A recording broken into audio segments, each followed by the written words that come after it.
करना उसके बाद। Hi friends, again welcome back to my channel AMSA Study Point. Today I am going to teach use of preposition in a mysterious style. Please see my channel and subscribe it. Preposition. Preposition को हिंदी में हम बोलते हैं संबंध बोधक अव्यय, जो संबंध दिखाने का काम करता है। जैसे the book is on the table, किताब मेज पर है। जैसे मान लो वाला कि हमारा किताब है, ये मेज है, ये किताब है, दोनों का संबंध एक दूसरे से हो रहा है। किताब का संबंध टेबल से और टेबल का संबंध किताब से। अगर हम थोड़े समय के लिए यहाँ से आंख को हटा दें तो अब किसी का संबंध किसी से नहीं है। अगर फिर हम दोनों के बीच में ले आके आंख को रखते हैं तो दोनों के बीच संबंध शुरू हो जाता है। जैसे अब किताब का संबंध टेबल से और टेबल का संबंध किताब से, तो दोनों के बीच जो संबंध दिखाता है वो हमारा है आन, और इसको हम बोलते हैं प्रीपोजिशन। इस तरीके से हम इसका जो है डिफिनेशन तैयार कर लेते हैं कि प्रीपोजिशन वह शब्द होता है वाक्य में जिसका प्रयोग किसी नाउन, जैसे टेबल इसमें क्या है बाबू, नाउन, किसी नाउन या प्रोनाउन से पहले उस नाउन का संबंध वाक्य के दूसरे शब्दों से दिखाने के लिए किया जाता है।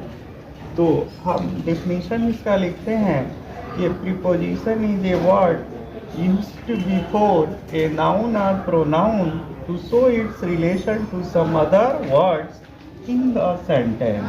इन द सेंटेंस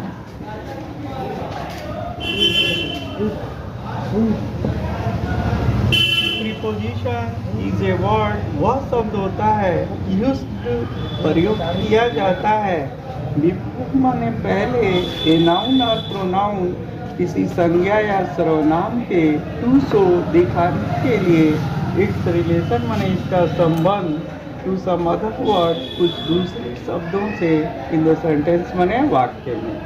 जैसे दूसरा एग्जाम्पल हम आपको दिखा रहे हैं कि he is in the house, वह घर में है। उसका संबंध घर से और घर का संबंध उससे।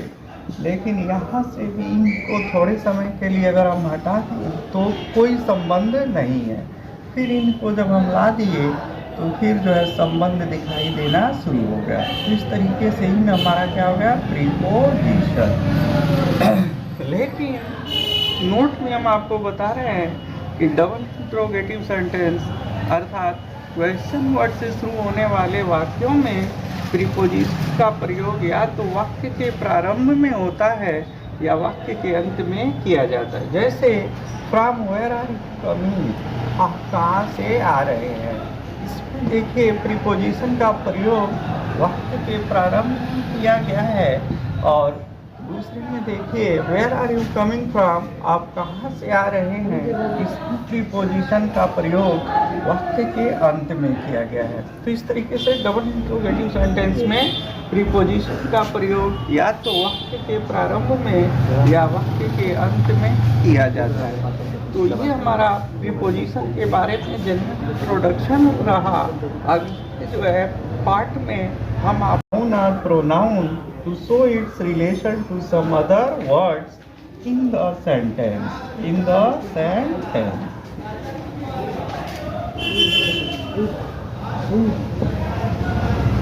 प्रीपोजिशन इज ए वर्ड वह शब्द होता है यूज्ड प्रयोग किया जाता है बिफोर माने पहले ए नाउन और प्रोनाउन किसी संज्ञा या सर्वनाम के टू शो दिखाने के लिए इट्स रिलेशन माने इसका संबंध टू सम अदर वर्ड कुछ दूसरे शब्दों से इन द सेंटेंस माने वाक्य में। जैसे दूसरा एग्जाम्पल हम आपको दिखा रहे हैं कि he is in the house, वह घर में है। उसका संबंध घर से और घर का संबंध उससे। लेकिन यहाँ से भी इनको थोड़े समय के लिए अगर हम हटा दें तो कोई संबंध नहीं है। फिर इनको जब हम ला दिए तो फिर जो है संबंध दिखाई देना शुरू हो गया। तो इस तरीके से ही हमारा क्या हो गया, प्रीपोजिशन। लेकिन नोट में हम आपको बता रहे हैं कि डबल इंट्रोगेटिव सेंटेंस अर्थात क्वेश्चन वर्ड से शुरू होने वाले वाक्यों में प्रीपोजिशन का प्रयोग या तो वाक्य के प्रारंभ में होता है या वाक्य के अंत में किया जाता है। जैसे from where are you coming, आप कहाँ से आ रहे हैं। इसमें देखिए प्रीपोजिशन का प्रयोग वाक्य के प्रारंभ में किया गया है और दूसरे में देखिए where are you coming from, आप कहाँ से आ रहे हैं, इसमें प्रीपोजिशन का प्रयोग वाक्य के अंत में किया गया है। तो इस तरीके से डबल इंट्रोगेटिव सेंटेंस में प्रीपोजिशन का प्रयोग या तो वाक्य के प्रारंभ में या वाक्य के अंत में किया जाता है। तो ये हमारा प्रीपोजिशन के बारे में जनरल इंट्रोडक्शन रहा। आगे जो है पार्ट में हम आपको इसका प्रयोग करना बताएंगे। धन्यवाद।